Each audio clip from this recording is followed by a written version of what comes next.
ఈరోజు మొత్తం భారతదేశంలోనే ఒక అతిపెద్ద మోసానికి సంబంధించిన వైనాన్ని మీ ద్వారా ప్రజలకు చెప్పడానికి ఈ సమావేశం నిర్వహిస్తూ ఉన్నాం. నిన్న ముఖ్యమంత్రి రేవంత్ రెడ్డి గారి రంకెలు, ఆయన ప్రవర్తన, ఆయన బాడీ లాంగ్వేజు, ఆయన హావభావాలు, ఆయన గావు కేకలు, పెడబొబ్బలు ఇవన్నీ చూసిన తర్వాత నాకైతే అనిపిస్తూ ఉన్నది, ఈ రుణమాఫీ పేరిట ఏదైతే ఒక మోసానికి తెరలేపిండో రేవంత్ రెడ్డి గారు, అది పూర్తిగా బోగస్, ఒక $1 మిలియన్ జోక్గా తేలిపోయింది. కాబట్టే దాని నుంచి అటెన్షన్ డైవర్ట్ చేయడానికి ఇవాళ ఈ రకమైన విన్యాసాలు చేస్తున్నారని నేను అనుకుంటా ఉన్నా. రేవంత్ రెడ్డి కాంగ్రెస్ పార్టీ చెప్పిన ఈ రుణమాఫీ ఏదైతే ఉందో ఇది స్వతంత్ర భారత చరిత్రలోనే అతిపెద్ద ద్రోహం రైతులకి. మేనిఫెస్టోలో మాట ఇచ్చి డిసెంబర్ 9 నాడే 2 లక్షల రుణమాఫీ అని చెప్పి చేసిన అతిపెద్ద మోసం ఈ రుణమాఫీ. ఒక దారుణమైన దగ, ఒక మాయ, రైతన్నలతో ఒక క్రూరమైన పరిహాసం ఆడిన మరి పరిస్థితి ఈరోజు కాంగ్రెస్ పార్టీది. ఒక మాటలో చెప్పాలంటే అడ్డగోలు ఆంక్షలు, అర్థం లేని షరతులు, కొర్రీలు, కూతలు, కోతలు, మొత్తంగా చెప్పినట్టయితే అన్నదాతలను నిండా ముంచిన పరిస్థితి ఈ రుణమాఫీ ద్వారా. అర్హులైన రైతుల్లో కనీస సగం మంది కూడా కాలేదు. ఇక్కడ మొదటి విషయం మీకు చెప్పాల్సింది, రుణమాఫీ అని ప్రతిపాదన పెట్టినాడు ఇది ఎక్కడ స్టార్ట్ అయింది స్టోరీ? ఇది రేవంత్ రెడ్డి గారు కాంగ్రెస్ పార్టీ ఎన్నికలకు ముందు ఏం చెప్పారు?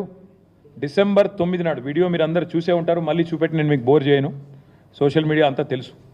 డిసెంబర్ 9 నాడు ఒకటే రోజు ఒకటే సంతకంతో అర్జెంటుగా 2 లక్షల రుణమాఫీ చేస్తా అని చెప్పింది రేవంత్ రెడ్డి. ఒకే సంతకంతో, సింగిల్ స్ట్రోక్లో.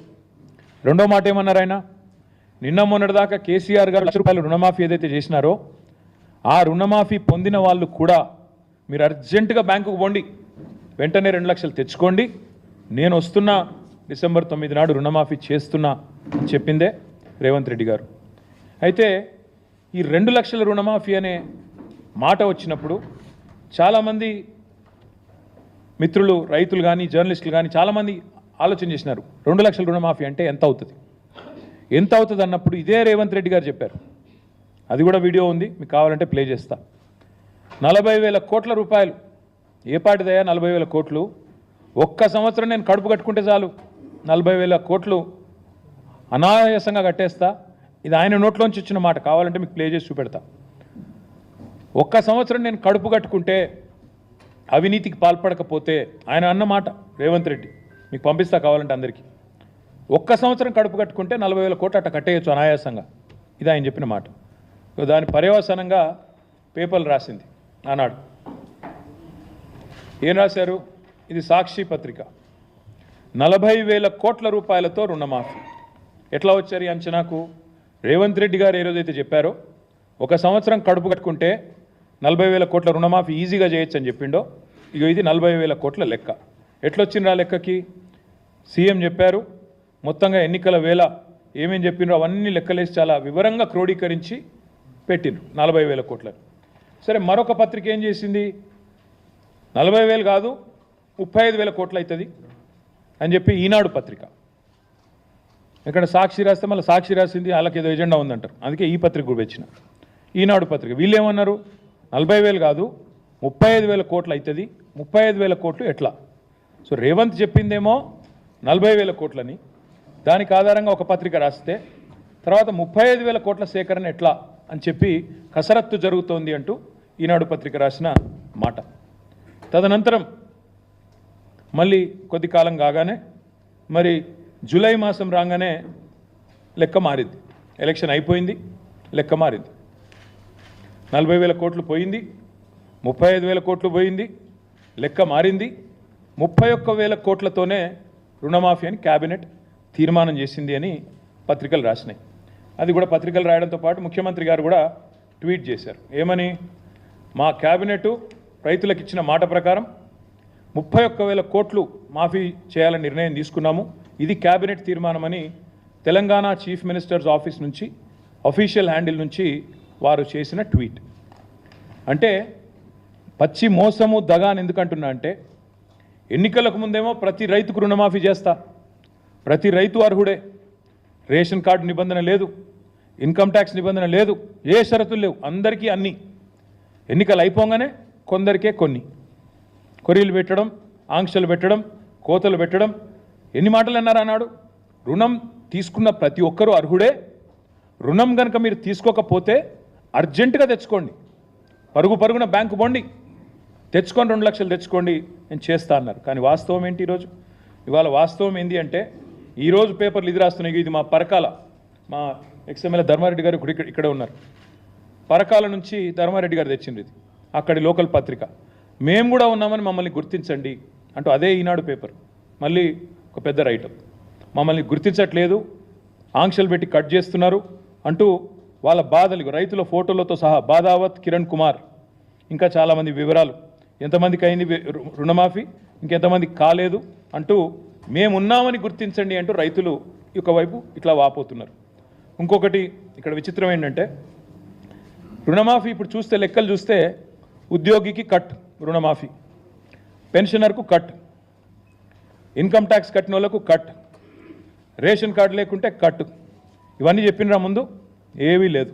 అప్పుడు 40,000 కోట్లు, ఇప్పుడేమో మొత్తం కటింగ్ల మాస్టర్ లాగా. సీఎం అంటే నిజానికి చీఫ్ మినిస్టర్, కానీ సీఎం అంటే కటింగ్ మాస్టర్ లాగా అయిపోయింది ఇప్పుడు పరిస్థితి.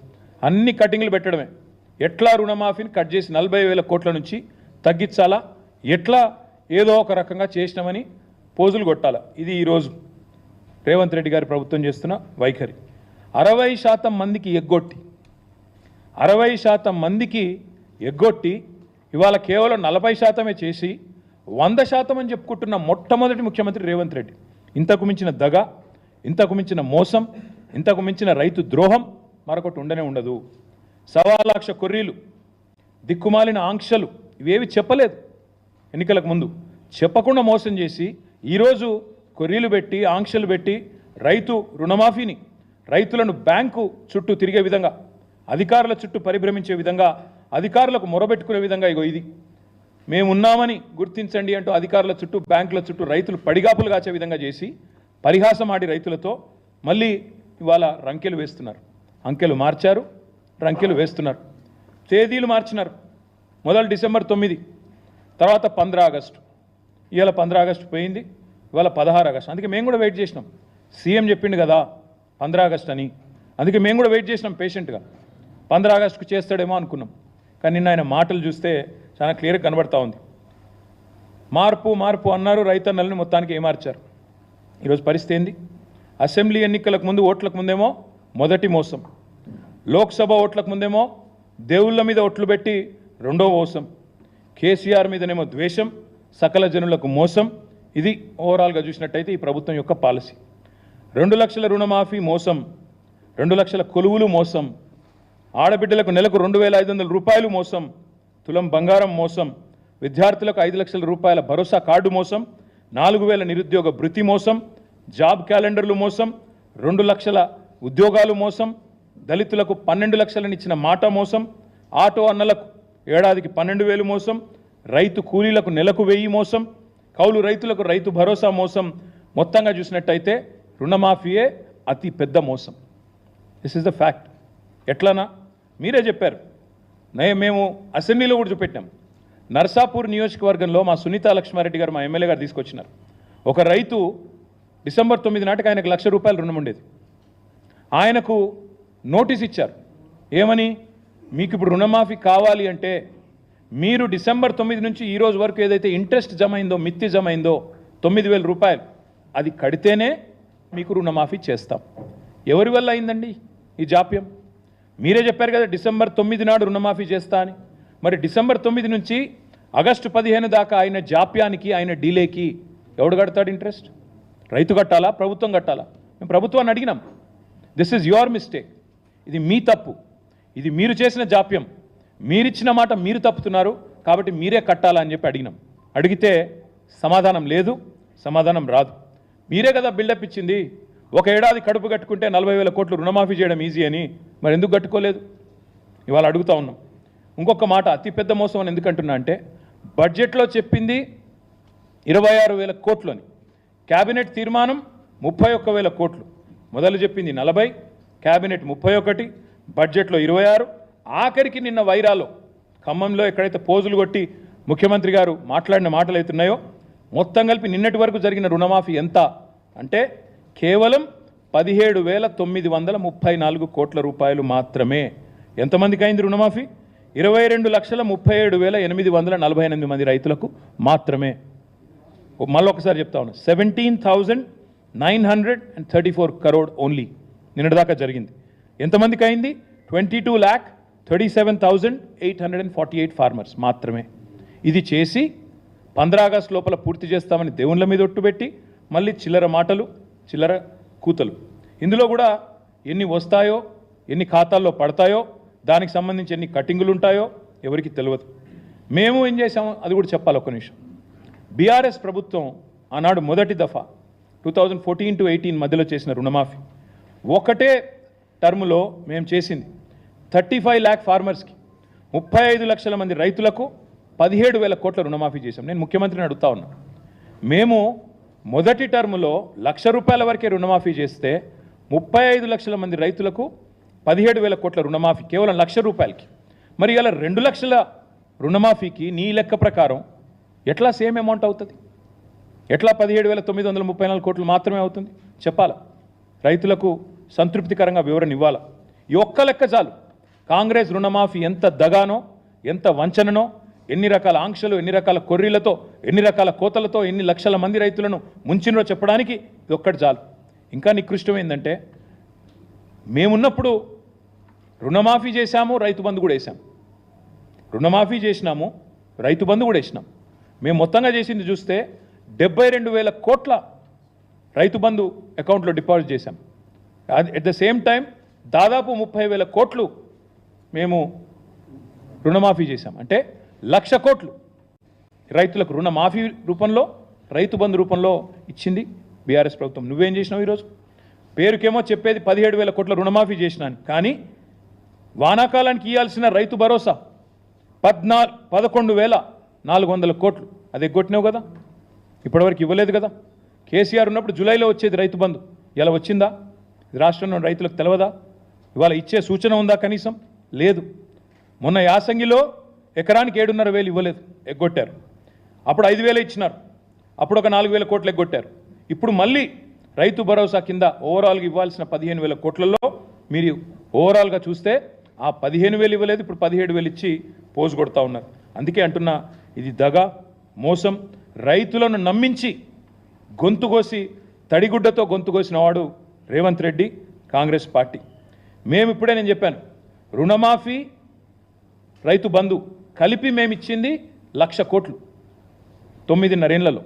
మీరు ఇవాళ ఇచ్చింది కేవలం 17,000 కోట్లు. ఈ లెక్క కరెక్టా కాదా చెప్పాలని చెప్పి నేను డిమాండ్ చేస్తా ఉన్నాను. చారానా కోడికి బారానా మసాలా అని తెలంగాణలో సామెత. ఇక దీనికి మళ్ళా ఇగో ఇంత పెద్ద ప్రకటనలు, ఇంత మార్పు ప్రారంభమైంది, మన్ను ప్రారంభమైంది, ఇక దానికి మన ముఖార విందాలు, ప్రచారాలు, ఇదొకది. అంటే నవ్విపోదురు కాక నాకేం సిగ్గని, ఏకకాలంలో రుణమాఫీ అని కూడా 3 సార్లు ప్రకటన ఇస్తాడు నాకు తెలియక అడుగుతా.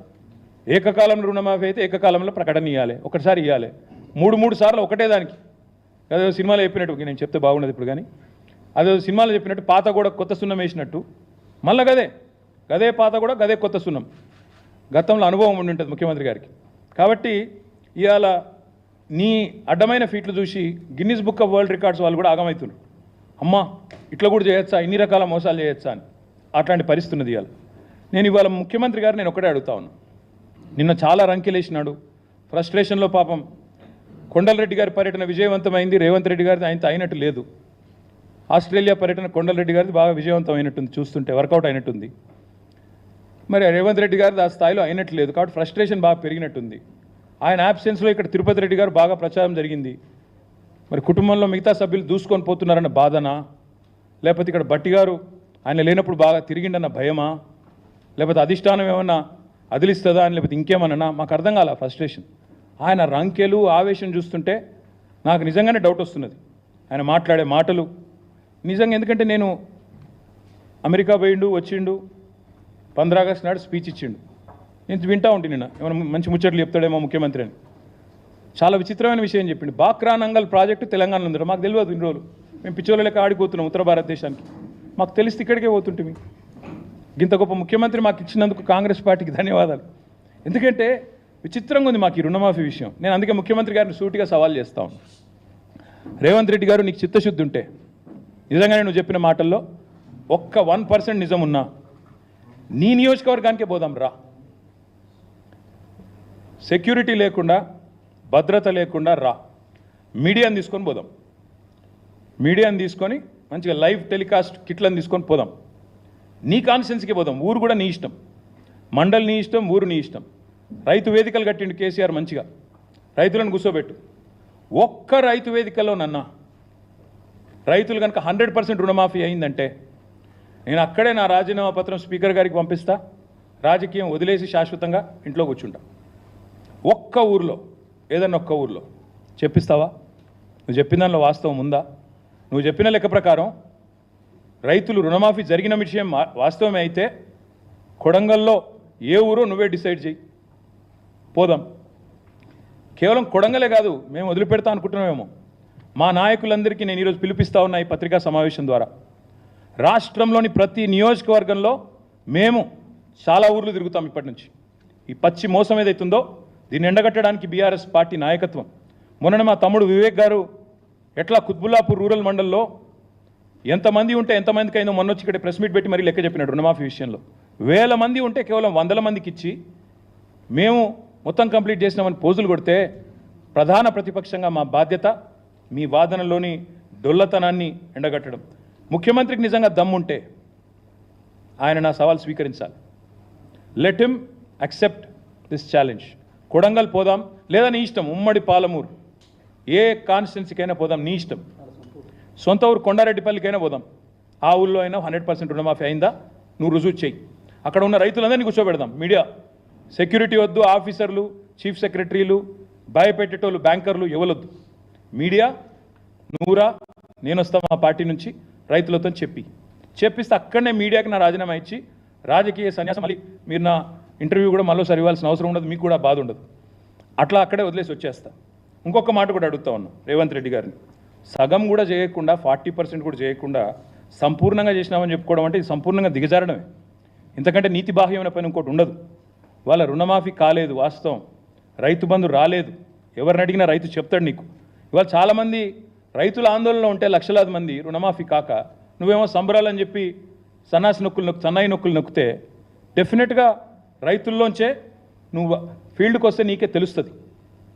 అందుకే అనేది నేను సెక్యూరిటీ లేకుండా రా, అధికార గణం లేకుండా, మంది మార్బల్యం లేకుండా రా, పోదాం. కొండారెడ్డి పల్లెకి పోదామా, ఇంకో ఊరికి పోదాం. తప్పకుండా అన్ని విషయాలు రైతులే చెప్తారు. నేను మీ అందరినీ కోరేది ఈ రుణమాఫీని ఏకకాలంలో చేస్తామని చెప్పి మోసం చేయడమే కాకుండా 8 నెలల పాటు సాగదీసి ఇప్పుడైనా మళ్ళీ ఏదో చేసినట్టు బిల్డప్ ఇస్తున్నారు. ఇది పచ్చి మోసం, పచ్చిదగా. ముఖ్యమంత్రి మీద చీటింగ్ కేసు పెట్టాలి. నిజానికి రైతులను మోసం చేసినందుకు చీటింగ్ కేసు పెట్టాలి. తప్పకుండా ఆ పని కూడా రైతులు చేస్తారని నేను అనుకుంటా ఉన్నా. ఇంకొక మాట కూడా నేను చెప్తా ఉన్నా.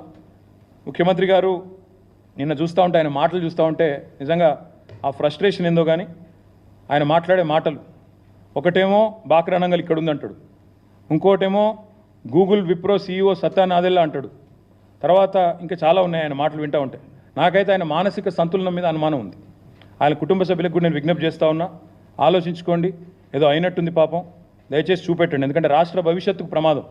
పిచ్చోడి చేతిలో రాయిలాగా రాష్ట్రం మారితే రాష్ట్రానికి ప్రమాదం.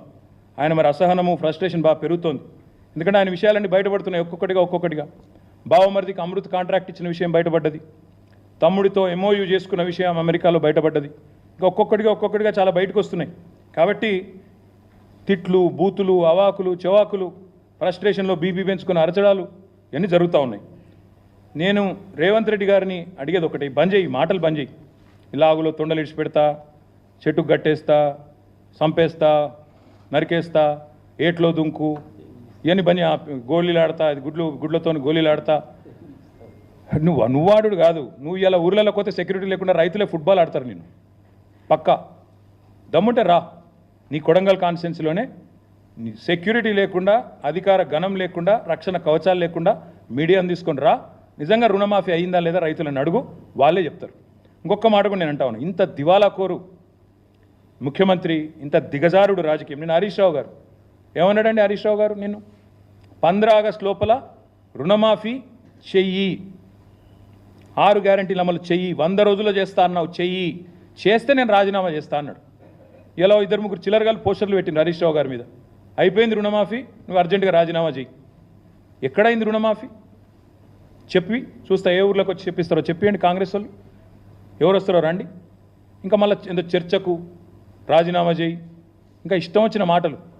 అధికారంలో ఉంటే పంది అయినా అందంగా కనబడుతుంది, ఇవే మాటలు ఒక ముఖ్యమంత్రి ఉప ముఖ్యమంత్రి మాట్లాడాల్సిన మాటలు. ఒక విజన్ లేదు, విధానం లేదు, డొల్ల మాటలు, కల్లిబొల్లి కబుర్లు, అహంకారంతో ఇవాళ ఇష్టం వచ్చినట్టు మాట్లాడితే ఏం జరుగుతుందండి? అమర్ రాజా బ్యాటరీస్ జయగల్లా గారు చెప్తున్నారు. నేను ముందే చెప్పాను, అసెంబ్లీలోనే చెప్పాను, ఒక ముఖ్యమంత్రి పిచ్చోడ్లాగా మాట్లాడితే నా రాష్ట్రం దివాలా తీసింది, అప్పులపాలైపోయింది, పైకి మంచిగున్న లోపల ఎయిడ్స్ పేషెంట్ లెక్కున్నది, క్యాన్సర్ పేషెంట్ లెక్కున్నది అని ముఖ్యమంత్రి పిచ్చోడ్లాగా మాట్లాడితే డౌట్స్ వస్తాయి స్వామి ఇన్వెస్టర్స్లో. ఆయన అన్నాడు, జయగల్లా గారు ఏమన్నారు? I'm not doubting the intent, but I doubt there ability to fund or deliver on the incentives promised. అంటే ఏంది? మీ ఉద్దేశం నేను తప్పుపడతలేను, ఇస్తారా ఇయ్యరా అనుకుంటలేను, కానీ మీ దగ్గర పైసా ఉందా లేదా నాకు డౌట్ వస్తుంది. ఎందుకంటే మీరే తెల్లారలేస్తే దివాలా తీసింది, అప్పులపాలైపోయింది, క్యాన్సర్ పేషెంట్, ఎయిడ్స్ పేషెంట్ అని రాష్ట్రాన్ని తెల్లారలేస్తే ముఖ్యమంత్రి ఉప ముఖ్యమంత్రి శాపనార్థాలు పెడితే ఇట్లే ఉంటుంది మరి. అందుకే నేను వారిని అనేది, ఈ మాటలు బంద్ చేయండి. ఈ పెడదాం అనుకున్న వీడియోలు కానీ మళ్ళీ మీకు కూడా బోర్ కొడుతుందని పెట్టలేదు. కానీ నిజంగా నాకు ఆయన మానసిక సంతులనం మీద డౌట్ ఉంది. ఎట్లా తయారైందంటే సచివాలయం కింద నిజాం నిధులు ఉన్నాయంటాడు. కేసీఆర్ గారు ప్రగతి భవన్ నుంచి సొరంగం తవ్వుకపోయింది అంటాడు. ఆడపోయినాక లంకె బిందెలు ఏది ఉన్నాయేమో వచ్చినా లేవంటాడు. తర్వాత ఇప్పుడు సడన్గా దిల్సుఖ్ నగర్లో విమానాలు దొరుకుతున్నాయి అంటాడు. బాక్రానంగల్ ప్రాజెక్ట్ తెలంగాణలో ఉందంటాడు. దావోస్కి పోతేనేమో IT is a nuclear chain reaction అంటాడు. మాకు నిజంగా డౌట్ వస్తున్నది. ఇంకా విచిత్రం, పోనీ ఇదేమో తెలియక మాట్లాడండి అనుకోవచ్చు. ఇంకోవైపు అహంకారం. గ్రూప్ అభ్యర్థులు పరీక్షలు వాయిదా వేయండి, పోస్టులు పెంచండి అంటే వాళ్ళని సన్నాసులు అంటాడు. కోచింగ్ సెంటర్లు 100 కోట్ల రూపాయలు వాటి కోసం దండలాడుతున్నట్టాడు. గౌడన్నలను చెట్టెక్కిస్తాడు, కాటమయ రక్షా కవచం మీద పెట్టి చెట్లు ఎక్కించి మీ కళ్ళ నీళ్ళని కలుపుతారని అడుగుతాడు. ఎవడన్నా ముఖ్యమంత్రి చేస్తారండి అట్లా? వాళ్ళ కులవృత్తిని వాళ్ళందరిని అవమానించే విధంగా వాళ్ళని చెట్లు ఎక్కించేదో సర్కస్ లెక్క ఈయన కింద కూర్చొని మైకులల్లా మాట్లాడచ్చును అట్లా. ప్రైవేట్ స్కూల్లో టీచర్లు అందరూ ఇంటర్ డిగ్రీ ఫెయిల్ అయిన వాళ్ళు అంటాడు ముఖ్యమంత్రి. వాళ్ళు వీళ్ళు కాదు, ఎవరో తెలిసి తెలియక ఒక ఎమ్మెల్యేనో ఎంపీ మాట్లాడింది అనుకుంటే వేరు. ఆడికెళ్ళి వచ్చి అక్కలు ముంచుతారు, జూబ్లీ బస్ స్టాండ్ కాడ అడుక్కునే పరిస్థితి వస్తుంది అంటాడు. మళ్ళీ నిన్న బంజారాయిల్స్కి వచ్చిండు, మేము బంజారాయిల్స్ బస్ స్టాండ్ కాడ అడుక్కుంటాం. మొన్న జూబ్లీ బస్ స్టాండ్కి వెళ్ళి బంజారాయిల్స్కి వచ్చిండు. అందుకే అంటున్నా నేను, పాలననేమో చెత్తగుందని ప్రజలు చెప్తున్నారు. గురుకులాల పిల్లలకు విషాహారం, అక్కడ పిల్లలు బాధపడుతున్నారు. నగరంలో నేరాలు ఘోరాలు మీరే రాస్తున్నారు, పత్రికలు రాస్తున్నాయి. 30 రోజుల్లో 28 మర్డర్లని. అవన్నీ అటుపోయినాయి. 19 సార్లు ఎక్కే విమానం దిగే విమానం అన్నట్టు ఇవాళ కూడా ఢిల్లీలో ఉన్నాడు 19వ సారి. నాకు తెలిసి ఇదొక రికార్డు. కేసీఆర్ గారు 10 నెలలు కూడా 19 సార్లు పోయినట్లేరు. ఈయన పాపం 8 నెలలనే 19 సార్లు, ఇంకెన్నిసార్లు పోవాలనో. లక్షల లగ్గాలు అవుతున్నాయి. ఇప్పుడు 18 నాడు ఇప్పుడు నాకు ఇప్పుడు 2-3 కార్డులు ఇచ్చారు మా వాళ్ళు వచ్చాడు. 1 తులం బంగారం వేయలేదు ఇప్పటివరకు. 70 తులం బంగారం అద్దెక్కు లేదు. ఇక చెప్తే ఇంకా చాలా ఉన్నాయి. కానీ అట్లా ఒకటి కాదు. ఇప్పుడు నేను అనేదల్లా ఒకటే, రుణమాఫీ అని చెప్పి మోసం చేసినందుకు 40,000 కోట్ల నుంచి 31,000, 35 చేసి 35, 31 చేసి నిన్నటికి నిన్న 17,934 కోట్లు మాత్రమే జరిగింది. This is according to his own cabinet decision which was 31,000 crore. 17,934 crore is I think about 46%. So ఇది ఏ రకమైన రుణమాఫీ, ఇది ఏ రకమైన చరిత్ర? నాకు అందుకే వీళ్ళకి అర్థమైందో లేదో కానీ నాకు తెలిసి రాహుల్ గాంధీ గారికి అర్థమైంది. ఇదేదో మోసం ఉంది అని చెప్పి ఆయన కూడా మీటింగ్కి రాలేదు, రమ్మన్నాడు మీటింగ్కి. ఆయన కూడా డుమ్మా కొట్టిండు, ఇదేదో మోసం ఉంది, ఆడికి వస్తే రైతులు ఏమైనా అంటారేమో అని చెప్పి మొత్తంగా తప్పించుకున్నాడు. ఒక ఎగ్జాంపుల్ మీకు చెప్తాను, ఎందుకంటే ముఖ్యమంత్రి జిల్లా కాబట్టి చెప్తున్నా. ముఖ్యమంత్రి సొంత జిల్లాలో, ముఖ్యంగా మహబూబ్ నగర్ జిల్లాలో ఇప్పటివరకు నాకున్న సమాచారం మేరకి రుణం తీసుకున్న రైతులు, అంటే మహబూబ్ నగర్ కొత్త జిల్లా, పాత జిల్లా కాదు, ఉమ్మడి జిల్లా కాదు, 1,72,433 ఉంటే ఇప్పటి వరకు 3 విడతల్లో రుణమాఫీ అయ్యింది కేవలం 71,053 మందికి మాత్రమే. మళ్ళీ let me repeat it. Mahabubnagar జిల్లా, ఈ రోజున్న మహబూబ్ నగర్ ఏదైతే ఉందో అక్కడ రుణం తీసుకున్న రైతులు, లోన్ తీసుకున్న రైతులు 1,72,433 ఉంటే ఈ 3 ఇన్స్టాల్మెంట్స్లో మొత్తం ఇప్పటిదాకా మాఫీ అయింది 71,000కి మాత్రమే. అంటే ఇంకా 1,00,000 మందికి పైగా రైతులు ఒక్క మహబూబ్ నగర్ జిల్లాలో వెయిట్ చేస్తూ ఉన్నారు. ఇంకా ఖమ్మం జిల్లా తీసుకుంటే, ఎందుకంటే ఉప ముఖ్యమంత్రి గారి జిల్లా, అక్కడ రుణం తీసుకున్న వాళ్ళు రైతులు 157 రైతులు, 3,73,157. 3 ఇన్స్టాల్మెంట్స్ ఇప్పటిదాకా కలిపి మొత్తం రుణమాఫీ అయింది ఎంతమందికి అంటే 1,15,600 మందికి, అంటే 30%కి అయింది. సీఎం సొంత జిల్లాలో 41%, డిప్యూటీ సీఎం సొంత జిల్లాలో 30%. ఇక దీనికి మళ్ళా హరీష్ రావు రాజీనామా చేయాలి, మేమేదో చేసేసినాం, పొడి చేసినాం. అందుకే ఈ దిగజారుడు రాజకీయాలు బంద్ చేయండి, దిక్కుమాలిన కారు కూతలు కుయ్యకండి. మీరు ఎంత అరిచినా, ఎన్ని కుప్పిగంతులు వేసినా టీఆర్ఎస్ ఎక్కడికి పోదు, మీ కళలు నెరవేరవు. తప్పకుండా మళ్ళీ కాంగ్రెస్ పార్టీని ప్రజాక్షేత్రంలో ఎండగట్టేది మేమే అని చెప్తూ చివరిగా ఒక మాట, మా నాయకులకు కూడా, మా గౌరవ శాసనసభ్యులు, శాసన మండలి సభ్యులు, గౌరవనీయులైన మాజీ శాసనసభ్యులు, మా నియోజకవర్గాల ఇన్ఛార్జీలు, రాష్ట్ర కమిటీ సభ్యులు, వారందరికీ మేము రిక్వెస్ట్ చేస్తే ఇక్కడ ఒక హెల్ప్ లైన్ స్టార్ట్ చేస్తే మాకు 1 lakh కంప్లైంట్స్ వచ్చినాయి ఇప్పటివరకు. 1 lakh. ఆ డేటా కూడా మీకు షేర్ చేస్తాం. క్షేత్రంలో కూడా తిరుగుతాం. రేపటి నుంచి, ఎల్లుండి నుంచి మా నాయకులు అన్ని నియోజకవర్గాల్లో తిరుగుతారు. అందరు ఎమ్మెల్యేలు, మాజీ ఎమ్మెల్యేలను కూడా నేను రిక్వెస్ట్ చేస్తూ ఉన్నా, కొన్ని ఊర్లకు పోండి. మీ నియోజకవర్గాలు అన్ని ఊర్లు తిరగలేరు, శాంపుల్గా 1, 2, 3 ఊర్లకు పోండి. డేటా గ్యాదర్ చేద్దాం, ప్రభుత్వానికి సమర్పిద్దాం. చీఫ్ సెక్రటరీకి, చీఫ్ మినిస్టర్కి, సెక్రటరీకి పోయి అవసరమైతే సమర్పిస్తాం. గవర్నమెంట్ స్పందించకపోతే గవర్నర్ గారికి ఇస్తాం, గవర్నర్ గారు కూడా స్పందించకపోతే కోర్టుకు కూడా పోతాం అవసరమైతే మోసం చేసినందుకు. కాబట్టి రేపటి నుంచి కార్యాచరణ ప్రారంభిస్తాము. మా నాయకులు కూడా ఫీల్డ్ తిరగడం మొదలు పెడతారు. ఎక్కడెక్కడ రైతులకు కష్టాలున్నా దయచేసి ప్రధాన ప్రతిపక్షంగా బీఆర్ఎస్ పార్టీ మీకోసం కొట్లాడుతూ ఉంది. మీరు ముందుకు రండి, మాకు సమాచారం ఇవ్వండి, ప్రభుత్వ దృష్టికి తీసుకొస్తామని చెప్పి తెలియజేస్తూ మీ అందరికీ ధన్యవాదాలు. Thank you.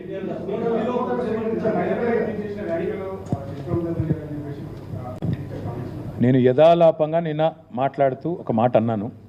నేను దానికి ఆల్రెడీ మా సోదరీమణులందరికీ నేను క్షమించమని కూడా అడిగినాను. కాబట్టి నేను ముందుకు వచ్చి ఆ మాట చెప్పినాను. నేను మరి రేవంత్ రెడ్డి గారిని అడుగుతా ఉన్నాను, మీరు మాట్లాడిన పనికిమాల మాట, మన సవితక్క గురించి కానీ, సునీతక్క గురించి కానీ, కోవ లక్ష్మక్క గురించి కానీ మీకు ఆ ఇంగితం కానీ, సంస్కారం కానీ ఉందా? నేను నిన్న యథాలాపంగా నోరు జారాను, మాట్లాడాను. ఎస్, ఐ అగ్రీ అన్నాను. హుందాగా మా చెల్లెల్ని, మా అక్కల్ని మాట ఏదైతే మాట్లాడాను దానికి క్షమాపణ అడిగాను. నీకు ఆ సంస్కారం ఉందా? ఉంటే చెప్పు.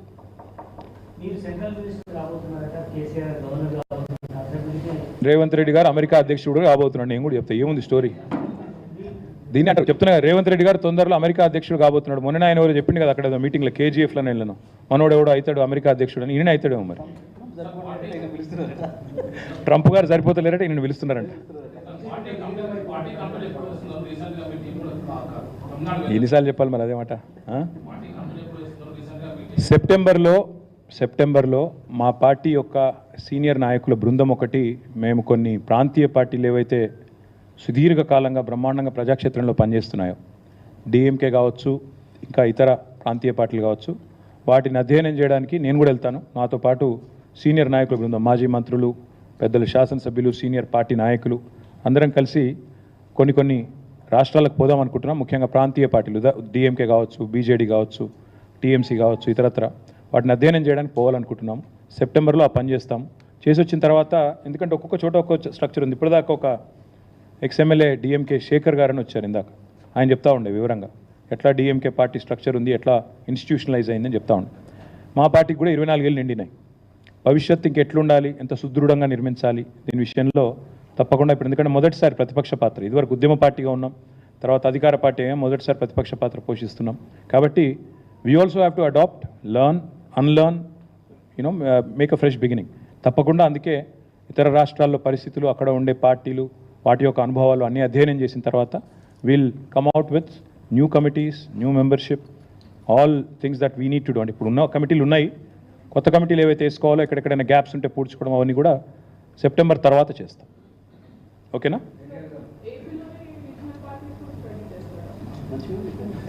మంచి ఎక్కడున్నా నేర్చుకోవడం తప్పే ఉంది. డెఫినెట్గా Telugu Desam party and YSRCP party రెండు కూడా రీజనల్ స్ట్రాంగ్ పార్టీస్. వాటిలో కూడా I'm sure there are lot of things that we can pick up from. So Telugu Desam Hess been around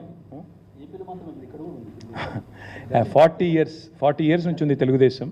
తర్వాత మన వైఎస్ఆర్సీపీ కూడా I think it's about 15-year-old now. So I'm sure there are things that we can learn from them as well. We may not go to AP, but we can learn from them because they are all here anyway. So we can obviously learn from them.